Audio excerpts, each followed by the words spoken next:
মৰমৰ ছাত্ৰ ছাত্ৰীসকল, আজি আমি নৱম শ্ৰেণীৰ প্ৰথম অধ্যায় সংখ্যা প্ৰণালীৰ অনুশীলনী 1.3ৰ 4 নম্বৰ প্ৰশ্নৰ পৰা সমাধান কৰিম। 4 নম্বৰ 0.999ক p/q আৰ্হিত প্ৰকাশ কৰা। তোমাৰ উত্তৰ দেখি আচৰিত হৈছা নেকি?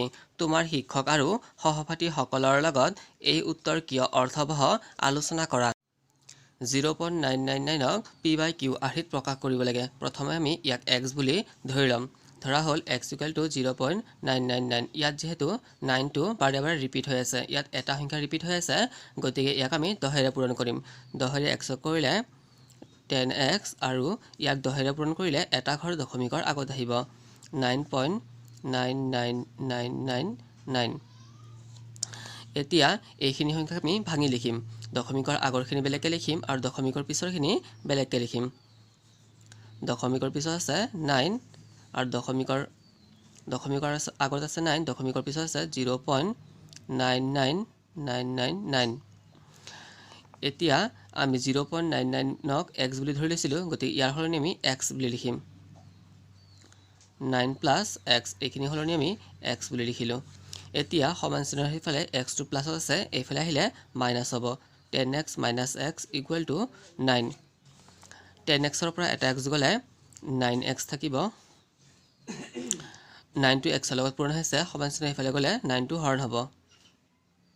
9/9, 9ৰে 9ক হৰণ কৰিলে হ'ব 1। x = 1 আমি ধৰি লৈছিলোঁ x = 0.999। এতেকে 0.999 1ৰ সমান। যিহেতু 1 আৰু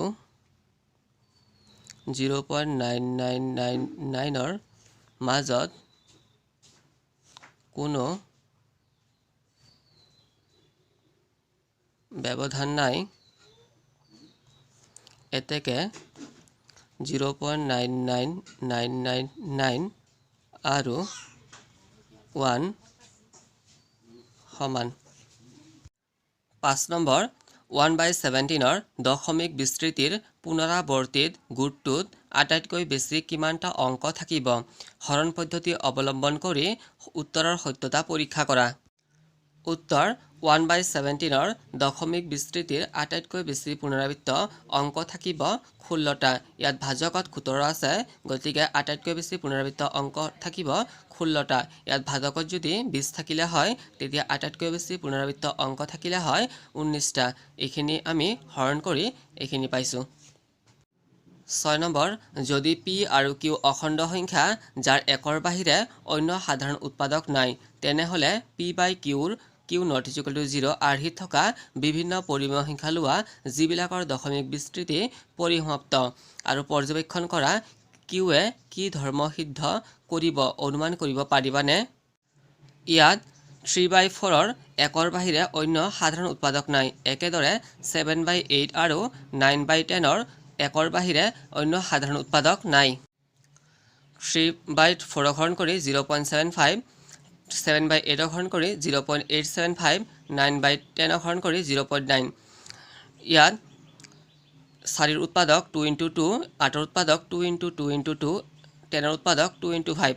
এতেকে কিউৰ মৌলিক উৎপাদকীকৰণত কেৱল 2ৰ ঘাত নাইবা 5ৰ ঘাত নাইবা দুয়োটাই আছে। ইয়াত কিউৰ মৌলিক উৎপাদকত 2 আৰু 5 অকল আছে। ইয়াত 2 নাথাকি ইয়াত যদি 3 আৰু এটা দিওঁ, তেনেহ'লে ইয়াৰ দশমিক বিস্তৃতি পৰিসমাপ্ত নহয়। ঠিক একেদৰে ইয়াতো 2 আৰু 5ৰ সলনি অন্য সংখ্যা দিলে ইয়াৰ দশমিক বিস্তৃতি পৰিসমাপ্ত নহ'ব। 7 নম্বৰ 3টা সংখ্যা লিখা যাৰ দশমিক বিস্তৃতি অবিৰত আৰু অপুনৰাবৰ্তিত, অপৰিসমাপ্ত আৰু অপৌনঃপুনিক। উত্তৰ 0.01, 001, 0001, 00001। ইয়াৰ দশমিক বিস্তৃতি অবিৰত, কিন্তু ইয়াৰ দশমিক বিস্তৃতি অপুনৰাবৰ্তিত। ইয়াত ৰিপিট হোৱা সংখ্যাবোৰ বেলেগ বেলেগ। ইয়াত বেলেগ বেলেগ সংখ্যাবোৰ ৰিপিট হৈছে, কিন্তু ইয়াৰ দশমিক বিস্তৃতি আকৌ অবিৰত। এনেকুৱা ধৰণৰ আমি যিকোনো সংখ্যা লিখিব পাৰোঁ। 8 নম্বৰ 5/7 আৰু 9/11ৰ মাজত থকা 3টা ভিন্ন অপৰিমেয় সংখ্যা উলিওৱা।